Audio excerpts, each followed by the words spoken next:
Giannis Antetokounmpo, Kendrick Lamar, Mike Tyson, Dave Chappelle. All four of these guys have something in common. Want to take a guess? Any person that has ever obtained any version of success can attest to this fact that I'm about to tell you. Every winner in life, at one point, has had to face their toughest opponent, which is themselves. Each one of these gentlemen has had significant life experiences that I believe are metaphors to cracking the code.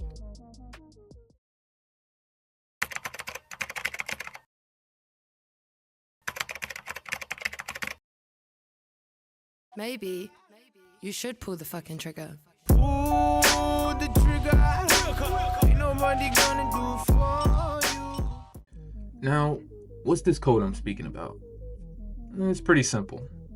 We live in a world today where there is a heavy emphasis on the external, that the key to attaining success in any endeavor begins with taking action. Doing X plus doing a little bit of Y will get you Z, but that's only half the sauce. The only key that you'll ever really need is in the internal. The steps go as follows. Number 1, acknowledge the demand for change. When Giannis Antetokounmpo first came into the league, he was by no means a star.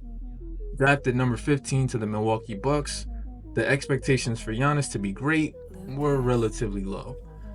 I mean, if we look at him during his first few seasons and his style of play, there was nothing that would leave you to believe that he would become a threat. And I think he realized this. For him to become the great basketball player that he is today, it first had to exist within his mind. Now, I have no idea what he possibly could have told himself, but I can imagine it was probably something along the lines of, I'm going to be greater than any of them. Me, Naruto, the next Hokage, a ninja legend. Then everyone will have to stop disrespecting me and look up to me. All jokes aside, it's in the intensity of the belief that you will be great that will propel you towards greatness. I had the goal in my head that I'm going to be the best player in the league. Yeah, I'm going to do whatever it takes to help my team win, and I'm going to win the MVP. And every day that I step on the floor, I always think about my dad, and that motivates me and it pushes me to play harder and move forward. Even though when my body's sore, even though when I don't feel like playing, I always going to show up and I was going to do the right thing. If he had stayed content with where he was in life, the trajectory would have taken a completely different route. One of the greatest nights in Milwaukee sports history ends in a coronation. There will be a day, whether it be through pain, through trauma, or dissatisfaction, that you'll have to head deep into the forest and acknowledge that it's time to become a beast. But I'm the best. But are you a different animal and the same beast? What the does that mean, Kobe Bryant? You're welcome. What the is he talking about? What I'm trying to show you today is that this is possible right now. You're destined to reap everything that's yours. You're right, Aang. All the past avatars, all their experience and wisdom is available to you if you look deep inside yourself. And to reap what's yours requires what I believe to be the most difficult step. Number 2. Go within. Everyone knows Kendrick Lamar for completely annihilating Aubrey Graham in a rap battle.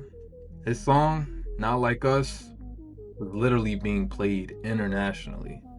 As I'm recording this right now, he literally just put out an album called GNX, I think. I can't wait to hear what that one's about, but what most people don't know is that prior to his interaction with Drake, he released one of his most introspective albums called Mr. Morale and the Big Steppers. If you haven't heard the album, it's a raw body of work that explores themes of trauma, growth, accountability, and self-reflection. One of the things that Kendrick Lamar seems to realize in his journey is that in order to reach a place where the world can benefit from the gifts that you have to offer, and for you to be adored and honored in the ways that you deserve, you have to turn inward and heal whatever's lingering on the inside.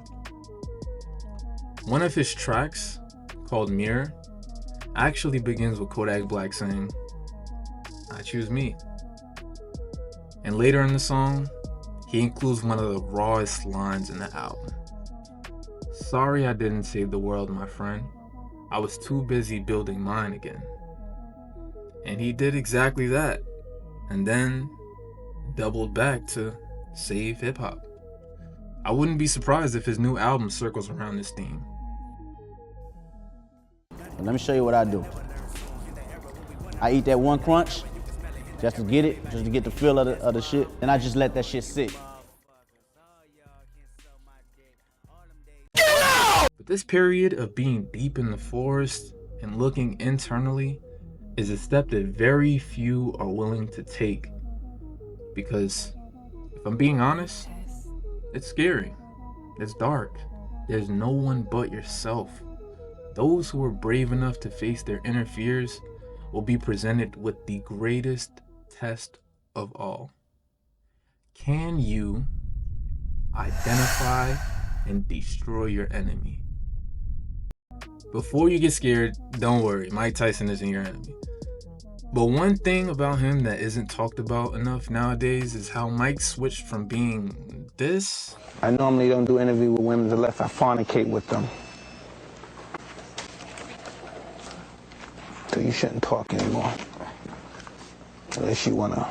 I'm Sonny Liston, I'm Jack Dempsey, there's no one like me. I'm from Nairclaw, there's no one that can match me. My style is impetuous, my defense is impregnable, and I'm just ferocious. I want your heart, I want to eat his children.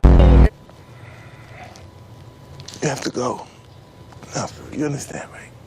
Thank you. Thank you. To this. You can think what you want, but I know. Not for somebody to praise me or anything, no. I'm always just Mike. I was one of those people that worship people because I had nothing. Imagine how low I had to be to worship a nothing. Somebody that's nothing, and I worship them. But the reality of it is that you did something, motherfucker. You gotta pay up. Yes. That's just my world. That's just what I'm experiencing now. I know, man. Well, I love you, dude. And I love you as well, you know. It's insane how someone who was literally known and feared for bouncing heads off canvases has transitioned into one of the wisest athletes and perhaps individuals that we've seen on TV these days. Tyson has stated at many points how although his bloodlust had helped him win his matches since an early age, it was an obvious crutch. Now, perhaps to a purist boxing fan, his more successful era during his time was when he was boxing, sure. However, I think Tyson would disagree. What was Mike Tyson's diet? My diet pretty much is, I don't eat anything that has a mother and father. If you were created through a mother and father, through any kind of intercourse, I wouldn't eat you. So that means I don't eat vegetables and stuff. I truly believe Mike Tyson has done the inner work that was necessary and confronted the universal enemy that we all share, which is our previous selves. What I'm about to tell you next is extremely important, so I need you to fully comprehend this. The part of you that you wish to escape will do everything it possibly can in order to prevent you from becoming a newer version of yourself. If you don't believe me, I want you to be consciously aware of the next time you try to better yourself. You will see toxic situations appear out of nowhere. You may experience old habits or thoughts becoming more seductive.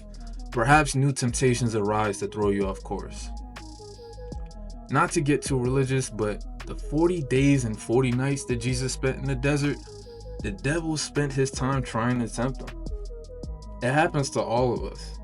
Although we may not all be as physically capable as Mike Tyson, spiritually, if you trust yourself enough, you can KO that inner devil without ever having to lift a finger. Expecting someone else?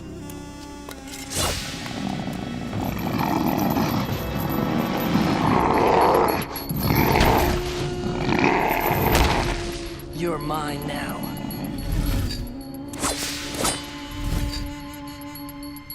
Uncle? So, the Blue Spirit. I wonder who could be behind that mask. What are you doing here? I was just about to ask you the same thing. What do you plan to do now that you've found the Avatar's bison? Keep it locked in our new apartment? Should I go put on a pot of tea for him? First, I have to get it out of here. And then what? You never think these things through. This is exactly what happened when you captured the Avatar at the North Pole. You had him, and then you had nowhere to go. I would have figured something out. No! If his friends hadn't found you, you would have frozen to death. I know my own destiny, Uncle. Is it your own destiny? Or is it a destiny someone else has tried to force on you? Stop it, Uncle. I have to do this. I'm begging you, Prince Zuko. It's time for you to look inward and begin asking yourself the big questions. Who are you? And what do you want?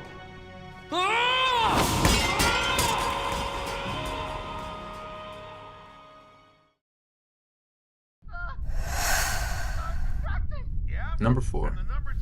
Detachment. Dave Chappelle will go down as one of the greatest comedians to ever grace a microphone. Hi, how are you? Could I have a Whopper with cheese? Sure. A Whopper with cheese! You son of a bitch, I'm right behind you. My personal biases aside, I think it's fair to say anyone who is able to turn down a $50 million deal and retreat to Africa whilst being berated and attacked with these false allegations of being a drug abuser, that's a person that needs to be studied. We later learned via interviews with Oprah and King that Dave Chappelle's show was worth over $500 million back in 2006, which you can imagine is a crazy amount of money.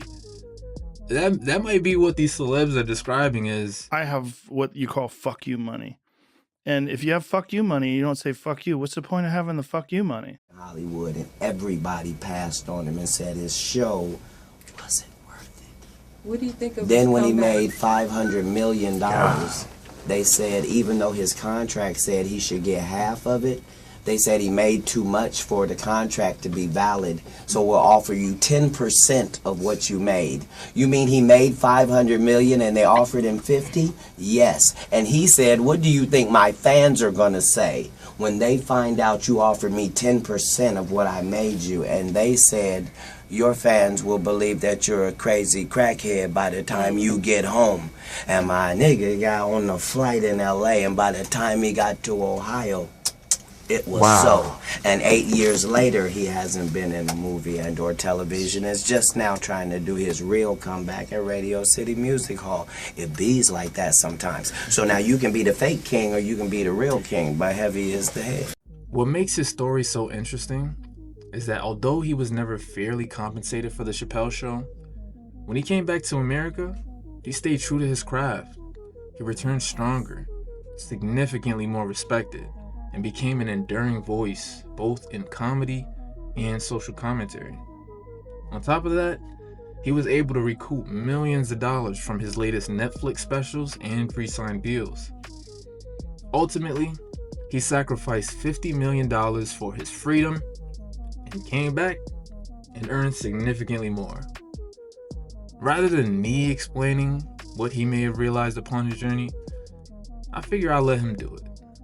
And money. Oh no, it was bigger than money. But you know what? I watched one of these nature shows one time, and they were talking about how a bushman finds water when it's scarce.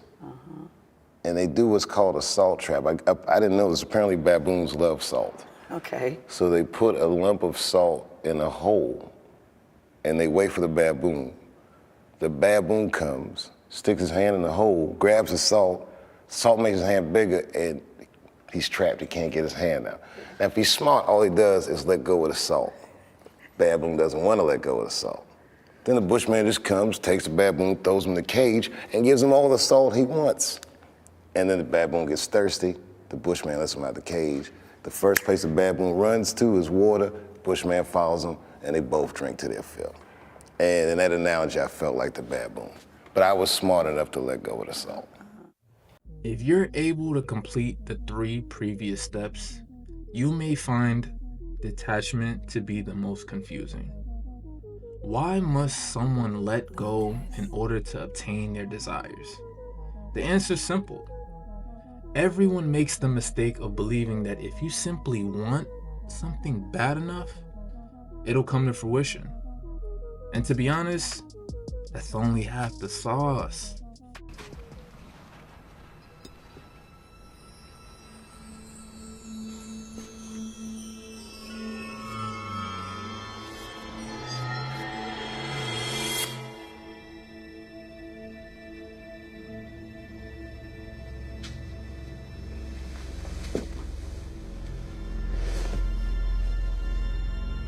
Do not try and bend the spoon.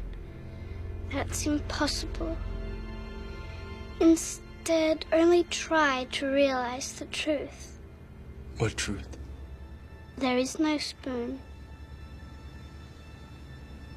There is no spoon? Then you'll see that it is not the spoon that bends, it is only yourself. When you're too emotionally dependent on seeing a specific outcome, you will always signal to the universe that you're not ready for it. This is true in many sectors of life, whether you desire fortune, fame, or even love. Only once you've completely transitioned to a place where, regardless of the outcome, you're at inner peace, then, and only then, will your reality reward you with everything it is that you desire. If you don't believe me, I want you to try something. I want you to envision yourself actually living within your desired lifestyle. Like, actually, take the time and do this. Now answer this question. That potential version of yourself, are they emotionally craving and dependent on obtaining what it already has? Of course not. They're already whole. The beliefs that you have of yourself in the present will determine your reality. Acknowledge the need to change, like the Greek freak. Go inward and self-reflect, like K-Dot. Slay your past self, like Iron Mike. Then let go of the outcome, like Chappelle. This, my friends, is the key to cracking the code. Man, you're not a fan of me, you're a fan of yourself. You will believe in yourself. I'm just the espresso. I'm just a shot in the morning to get you going, to make you believe that you can overcome that situation that you're dealing with all the time. Thank you for having me. I go by codename Chew. Number 3! We can't stop now, come on!